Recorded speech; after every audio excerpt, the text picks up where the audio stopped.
Hello, I'm Heather. I'm a serial entrepreneur, content creator, author, and woman with many passions and interests. I created this podcast, Live, Learn, Leverage, for those who are ready to get out of the box. This is a safe space to live freely and authentically. Let's go. So, hello everyone. Welcome to the second season of Live, Learn, Leverage. For those of you who know me, you know that this is a platform where I share things that are heartfelt to support you at any stage of your professional journey. And the entire premise of my entire existence is sharing lived experience. And so, with that, I have the absolute honor today to introduce my most amazing guest, Aka. I am so pleased to be able to have you. So I was honored and privileged to be at an event where Aka was a speaker. And I sat there and all I kept saying as she's speaking is just amen, amen, and amen again. And I was just like, all right, who is this woman? And every single thing that she shared resonated. And so I realized that given the platform that I have, I absolutely needed to reach out and ask her. And she honored me by saying yes to be part of this platform. So welcome. Thank And you. so Thank I'm you. just, thank you. And so I'm just going to share a bit of her bio, which is extraordinarily impressive. Of course, that's why she's here.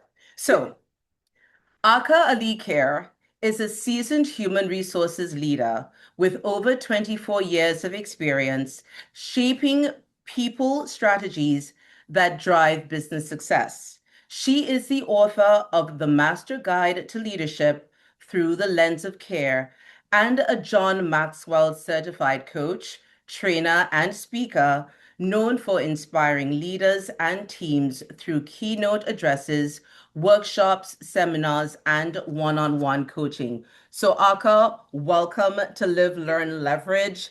Thank you so much for saying yes. And Absolutely. Heather, I'm always humbled. I never make an assumption that my words resonate.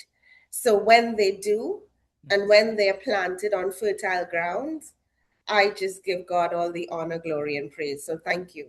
Thank you. You're very welcome. So one of my biggest, I think the biggest part of my platform is that I share lived experience. That's what the entire Sure. premise is about. And Sure. I think for many of us, we completely devalue the knowledge that Mm, we have mm, because we're doing all the things that come naturally to us and yeah. we don't see the value in it. And Right. particularly as we later on in life Mm, when you get to that point where you realize you've done every single thing that you were told to do, yeah. yet for all where you are is not where you want to be, and you have no Mm, idea right. how to leverage the knowledge that you have. I Mm, noticed one of the things that you described in your book was the yes. fact that you share lived experience. So I would love to have an Yes. idea Of of course. how, even why you decided to write the book Mm. because I know I definitely am an individual who uses books as tools to bridge Absolutely. gaps and create Yes. connections and identify individuals. So, yeah, so if you could share a bit about your story and why you even decided to write the book and what brought me to be even me being able to meet you. Oh, wow. Um, I'm from Trinidad and Tobago, hence my accent. From Trini Grenada, so yes, we're solid. to the bone. Grew Indeed. up in humble beginnings. Single parent home. Was exposed to drugs and violence. Um, but I decided that I am going to take the good out of my environment and leave the bad behind. What Right. does that mean? Though I was exposed to drugs, I never used drugs. Mm. Though I was exposed to violence, I never resorted to violence. So I have been intentional as of a child to just be focused on being the best version of myself. And I want to say that because sometimes we are born into circumstances that may not be the best. Yes. However, what you can do to change the environment, you must do. You cannot allow the environment to then supersede your purpose. because you were put on this earth for a purpose. Your purpose, Heather, is different to mine. And the fact that you have been born or I have been born into circumstances that others may seem as not favorable, God knew that I would have been born in that environment. He's not surprised by anything. So I decided from a very young age to be my best. And when I saw an obstacle, I was intentional to come up with a strategy to overcome. Whether I went over it, underneath it, or at the side, I always was intentional about overcoming obstacles. And the question about writing the book, I wrote this book in the middle of the pandemic. Okay. Many of my counterparts were reaching out and saying, Aka, how are you still keeping your team motivated and engaged in the middle of this storm? What are you doing? People are still saying, Aka, I want to come to work. And I realized that one of my competitive advantages as a leader was my ability and leaning towards caring for people. So in the middle of the pandemic, care was really my guiding principle. And so I wrote this book. One, I was disobedient. 2 years before the pandemic, my pastor said, Aka, you have a book inside of you. I said, I'm not writing a book. I'm not an author. People in this world are mean. I don't want anybody to read my book and put a bad review on Amazon. I'm not writing a book. Sure. And in the middle of the pandemic, I got a whisper, you still not writing a book? People need you. They need your voice. They need your help to navigate this crisis. So after having multiple Jonah experiences, I mean, I went in the belly of the whale, I came out, I came in. I was like, you know what, God? I'm going to write this book. So I wrote this book. One, I wrote it scared because I did not know what people would say about my writing. It's my first book. Two, I want to just be very transparent. I didn't write this book. I spoke this book. Oh, yes. We'll talk about that. Yeah, because I wanted people to hear my voice while they read my words. And that is why the book is such an easy read, because I spoke my book. So every day after church, every Sunday, I came from church, I spoke a chapter. So each chapter was as a result of a Sunday service. I spoke my book. It took me 6 months, but I spoke my book. And then I got a girlfriend to edit and transcribe it, etc. So this book is to help leaders understand that to be a leader, the expectation is that you're technically sound. I don't expect, it's like Miss Universe. If you get into Miss Universe, I expect that you won your local leg. You didn't just show up to Miss Universe and said, well, I want to represent Trinidad. No, you have gone through a pageant in Trinidad and then you won. So my expectation as a leader, you're technically sound. But being a leader and being technically sound alone is incomplete. You have to have the behavioral competencies to lead others, because leadership is a badge of honor, not a badge of power. So you must have the behavioral competencies to lead. And that's why I wrote this book. So there's no technical jargon in this book. This is about caring for people so they could be their best.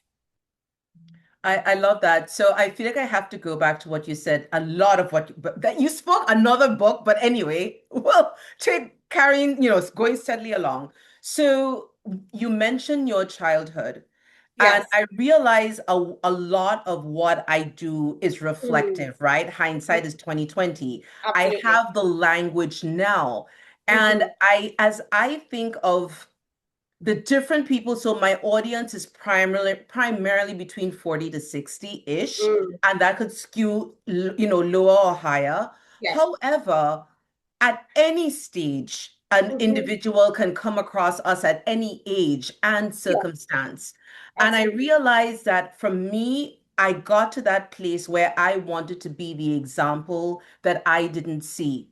Absolutely. And if I am not willing to really just share, and I know that for Yeah, so many young girls in Grenada, thinking yeah. about, so granted, I left Grenada 30 odd years ago at this point, Mm, but still, there are many in a lot of very challenging situations yeah. where they can't see past this Mm, moment that they're in. yes, And it yeah, sounded like you did that did you, what you just described as yeah, choice of yeah, not falling into whatever yeah. circumstance, are those words that you formulated afterwards? Is that something that was happening as you were there and you realized, Mm, oh, was it intentional, if for lack of a better yes, term?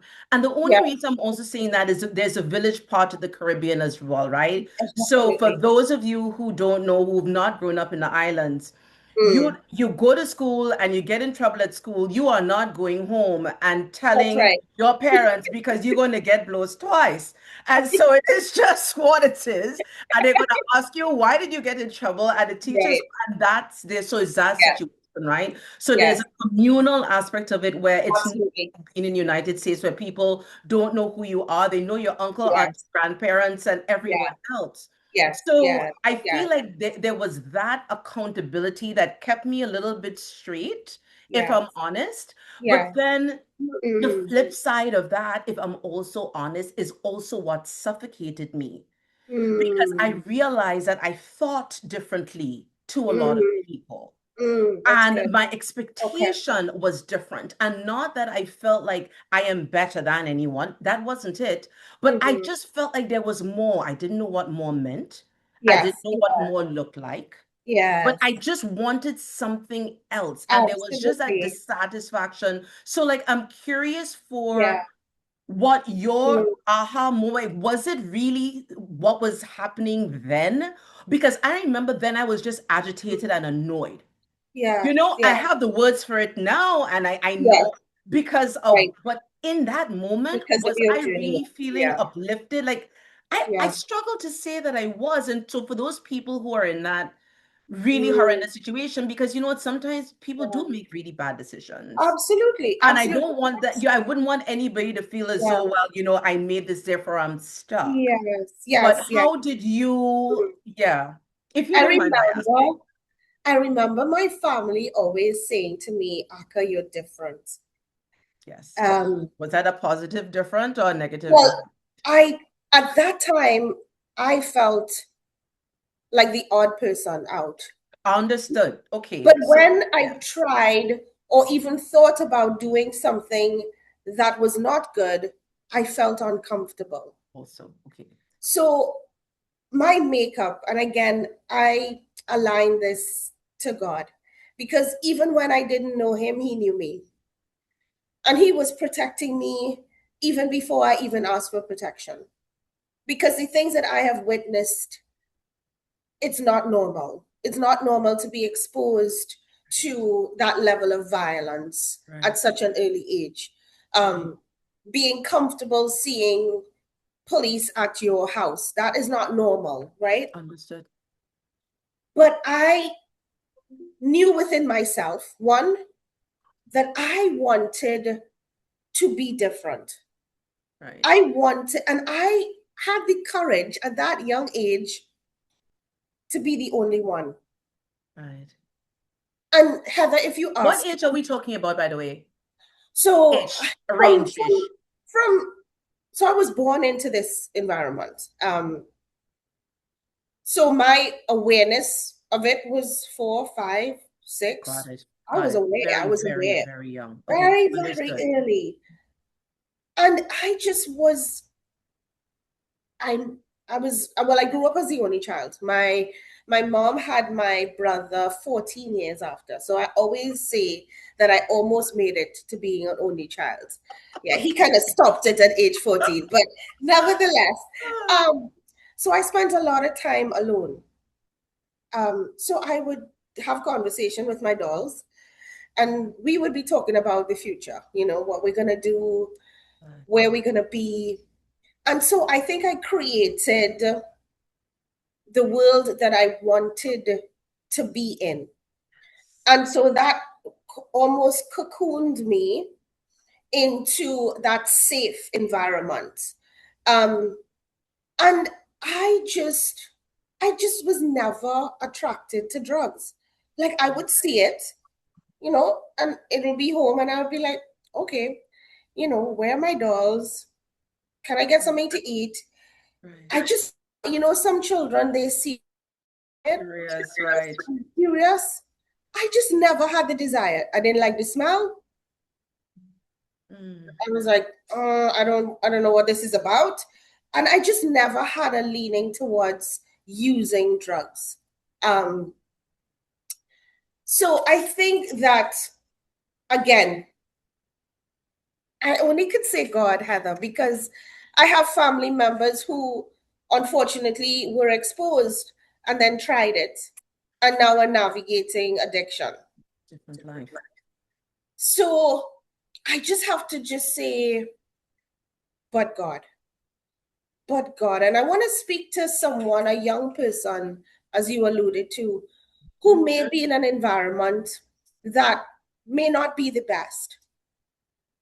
You are not, don't allow the environment to shape you. You shape yourself. And especially now, you have so many tools, whether it is using the internet, whether it's using social media, whether it's using even AI. What does this look like, sound like? And I want you to look yourself in the mirror and use some words of affirmation that I am fearfully and wonderfully made, that I will be the head and not the tail, above and not beneath. No weapon formed against me shall prosper. Speak those words because I had to speak to myself. My reflection was an image of what I wanted to be, and my words, I spoke it into the future because I understood that I have power in my tongue. So I want to just reassure you, I am a testimony. Yes. A living, walking testimony. My journey was not easy, but failure was never an option. Understood completely. I think for many of us, we don't appreciate the trap that we create by the language that we use because the subconscious mind does not know, well, I'm just joking, or I didn't really mean it. I didn't, but there is exactly, life and death, power of the tongue. It is in the power of the tongue. So speak it, believe it, and achieve it. Yeah. Absolutely. So I actually wanted to ask you a little bit about the book, but I would like to, before I would like to just stay in this space just a bit longer. Absolutely. When you shifted, actually, so you are an HR professional, you have been for 25 odd years. Yes. Why did you make the decision to add coaching and speaking to that? Because you could have just sat and done that for forever and be completely satisfied. Listen, Heather, that's all I wanted to do. I swear. I just wanted to just go to work and come back home. I didn't want anybody to know my name. I didn't want to do a podcast like what I'm doing now. No. But there were other plans. Listen, but again, during the pandemic, I knew I needed to get book sales. Okay. So one person that I was working with at that time said, Aka, you have so many skills. Why don't you leverage your skills to get book sales? So this started off as me just getting book sales. So if you bought 5 books, you get an hour free with me. So that is how this started. I only doing this thing 5 years, When people listen to me, they're like, you're doing this for a long time. I said, no, I am not. But I have decided because of my obedience, I think God has propelled my success and my value. So during the pandemic, I couldn't train anybody anywhere. So what I had to use Zoom to sell my book. Done. Then after doing this repeatedly, I would get calls. Aka, you could do some training at my work. Aka, I have a seminar coming up. I have a graduation. You could be the keynote speaker. And so me and God had a conversation. I was like, God, I only wrote this book to get sales, and I just wanted to move along. So what is this thing now about speaking and coaching and training? So he had a laugh, we had a conversation, and he said, this is part of your purpose. This is true. And again, and I do it, Heather, and I don't even think about doing it, but it just happens instinctively because God has really pulled me out and protected me. There's a parable in the Bible that talks about 3 different men having talents. Okay. Right? One having 10, one having 5, and one having 1. Yes. And the one with the 1 buried his talent. Right. So I always said, you know what? I don't ever want to be that man that bury his talent because I don't want God to say, but you're selfish. What exactly? Yes. What are you doing? So I've decided, Heather, that I'm going to multiply my talent. And that means obedience. So that means when Heather messaged and say, Aka, could you be on a podcast? I said, Jesus. He said, yes. Okay, fine. Aka, you could go on a panel discussion.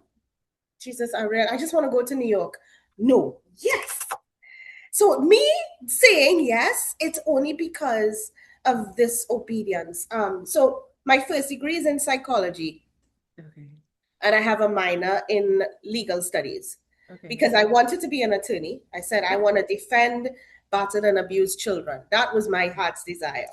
Okay. But part of college, you have to go through simulation. So one time we went to an actual courthouse. And I realized I want to cry in the court because I hear about all the abuse of the children. So I had a conversation with myself again. I talk to myself often. Oh, me too. I understand very well. And then Question I said, answer. You can't be in the people courthouse crying. Maybe you need to pivot your career because this is not working out for you. Sure. I always knew I wanted to do something dealing with people because I've always had a love for people. And my heart aches for people, Sure. And I think it came from my experience. So then in doing conversations and research, HR came up. So that's what I did my postgrad in. Okay. Because it's about people. But my foundation of psychology has helped me so much in my HR profession. Sure. Because I don't react. I listen and I respond because I understand people behave for different reasons. Mm-hmm. So I don't ever focus on the behavior. I focus on the root. And again, that's because of how I was brought up and how I was schooled and that framework of understanding the mind, cognitive. What is your amygdala hijack? Why do you do what you do? Are you a product of your environment, etc.? So that in a nutshell is why I moved from just doing HR in an office behind a door to now training, coaching, and speaking because I have just decided I want to be obedient and God has given me a gift and I want to ensure that I multiply the gift. Blessed. So you're giving so much credence to what I often say, which is that all you have to do is take the first step. And once you take that first step, the things that come, but you will never just sit in a corner and plan yourself into an existence. Because I often say for my life, I feel like so many times I just slip and fell into it. It's like, but how you reach here? I was like, well, I was going this way. And then this thing happened, and then the other thing happened. And as an individual who I honor the knowledge that I have, I do love connecting with people also. So it never feels like a task. And then I'm like, but I could do this. And if it doesn't work out, there is still everything else that is available. Like nothing has been wasted. Nothing, and in my mind also the idea of something not working out is not even a thing because it's information, it's knowledge, and everything is a stepping stone. Exactly that. It is knowledge, everything is a stepping stone, and this experience that I have had will now go on to serve someone else for sure. 100%. Heather, I agree with that because nothing in my life is wasted. At all. It's an experience that I build from, that I learn from.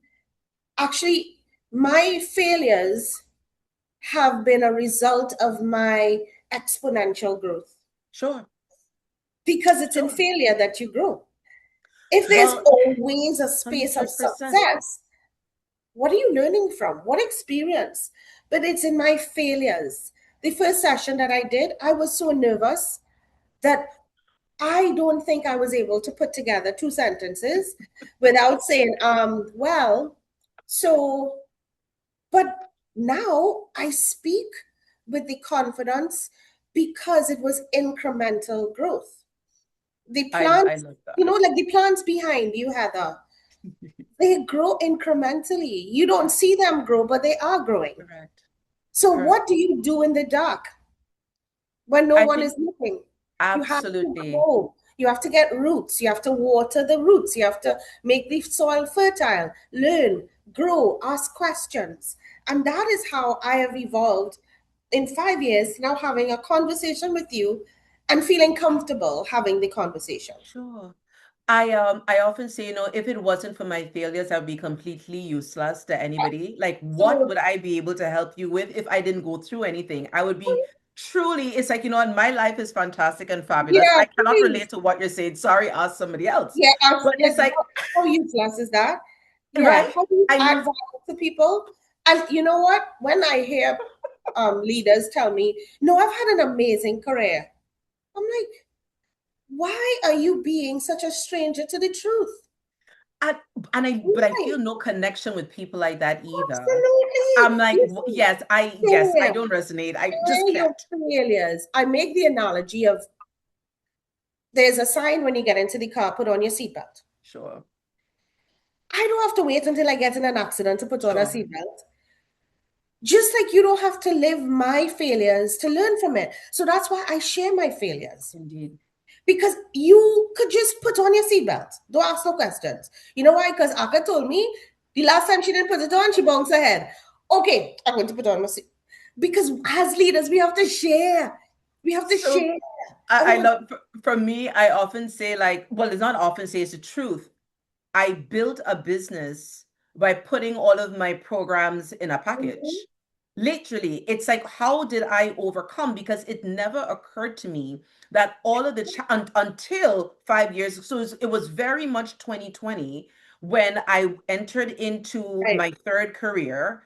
And I'm right. like, what am I going to do with all of Yeah, this knowledge that I have? I have not gone through all of yeah, this for no reason, but I'm absolutely. feeling very dissatisfied and I can't Yeah. figure out what it is that I'm going to do. And it was not until I wrote that would be my third book, Pivot, because life doesn't always go as Mm, planned, and mm, realized that so many people stay stuck. I was like, hold on a second. And I remember, mm. in a typical island way, it's like, well, Heather, oh my God, you're sharing all your business, you have no shame. I said, it's nothing about not having any shame, but what is the point of me Yeah, going through all of this if right. I cannot help someone get through their challenges and just realize more than anything else that you're not alone. You're Correct, not alone at all. And correct. so I That's I right. wanna Mm. I wanna honor our time, but before I close out, I just wanted to touch on the book for a minute because Of I think course. I definitely want to make sure that our listeners go Yes. get their copy. It's available. Where is it available? On Amazon. So you On can get it Amazon. on Amazon. There is the Kindle version as well as the paperback as well. Fantastic. So yes, And then it's a book, and I'm not just saying it because I'm the author. It's the easiest book I've ever read. And I wrote the book, I guess a little selfishly. I like to write. right, So after each chapter, I have two note pages so right. that you could take notes and Mhm. key takeaways from Yes. each chapter. So there's 6 mandates in this book, The Master Guide to Leadership Through the Lens of Care. It is care with action, Mhm. consistency with accountability, and competence with the right attitude. Nice. So starting with care with action. I have found many leaders have said, I care for my team, but care is a verb. It's not a noun, it's not an adjective. So, as a leader, if you say that you care, you need to show that you care. Where is So, it? that is the action. So, care, but with action. Let Okay. your care come to life. How you speak to people. When you walk into a room, do you say good morning? We are Caribbean people, right? So we have been brought We up. use, When yes. you enter a space and somebody's there, you have You entered their space. acknowledge. You Yes. acknowledge. Now, living in the US for Yeah. 4 years, I remember the first time I walked into work. I said, "Hi, good morning, everyone." People What's were like, wrong with you? like, are you okay? What's wrong? You mean, I'm sorry, I just greeted you. So my expectation is a response. So I did it repeatedly until one day they realized, you know what, Aka's gonna say You good don't morning stop. every day. So you know what? We're gonna have to reciprocate. So good morning, Aka. That's correct. Because I I honestly feel that society has strayed away from the basic tenets of manners. Right. And That's the what root stood up. of a lot of ills in society is because people don't care for each other. So, care with action, Wow. consistency with accountability. I make the analogy of I don't like flying. Okay. I don't mind getting to the destination, but the idea of being 35,000 feet in the air just does not Sounds something. allow me to breathe, right? I cannot sleep whether it's 7 hours, 1 hour, or 3 hours. Anyway, my expectation when I get on a flight is that the pilot consistently lands the plane safely. He keeps it in the air and he lands it safely. Right. As a leader, that's the expectation of your team. That every day, consistently, you are able to navigate the business and end the day. You are not, the pilot doesn't cause turbulence. I've never seen a pilot say, you know what, let's just go on a A detour, joyride. sure. You know what? Let's just change the tire midair. No, they don't do that. But seriously, though, a lot of leaders create turbulence. You're not there to create turbulence. You are able to navigate turbulence. That's your role. So that's why it's important for a leader to be a consistent. You show up, no one should be walking on eggshells because I don't know what mood Heather's in today. Yeah. No. And if you're having a bad mood, let your team know. Sure. Sure. And then accountability. I cannot hold myself accountable before I can't hold others accountable, sorry, before I first don't hold myself accountable. Because as a leader, I must have clean hands. Right. And many leaders, we don't do that. We tell our team, come to work on time, but you stroll in at 10. Do as I say, but not as I do. Correct, again, from the word of God. Yes. Right? And then the last two are competence with the right attitude. And the competencies that I'm talking about is emotional intelligence, resilience, relationship management, just to name a few. Because I think that those behavioral competencies are critical to be an effective leader. And then attitude. Your attitude as a leader determines the altitude of your team. Oh, say that one more time. The Oh my goodness. attitude of a leader determines the Yeah. altitude that you take the team. Because as a leader, you could take your team up or you could take your team down. And so those 6 mandates are in that book. And that has been my guiding principle: care with action, I love that. consistency with accountability, and competence with the right attitude. I love that. That is a fantastic place to close off this interview. Make sure you get your copy of the Master Guide to Leadership Through the Lens of Care. Aka, thank you so very much for this time. Make It's sure, been a guys, to, wow. yes, thank you. Make sure to Oh check my the God. link in the description for the book, Aka's information as well, since she's a coach as well. You heard it here. So you get a lot of this delight could continue going. Anyway, guys, as always, thank you for listening, and I hope you have a wonderful day. And as usual, I hope that this message serves you. Take care. Bye bye.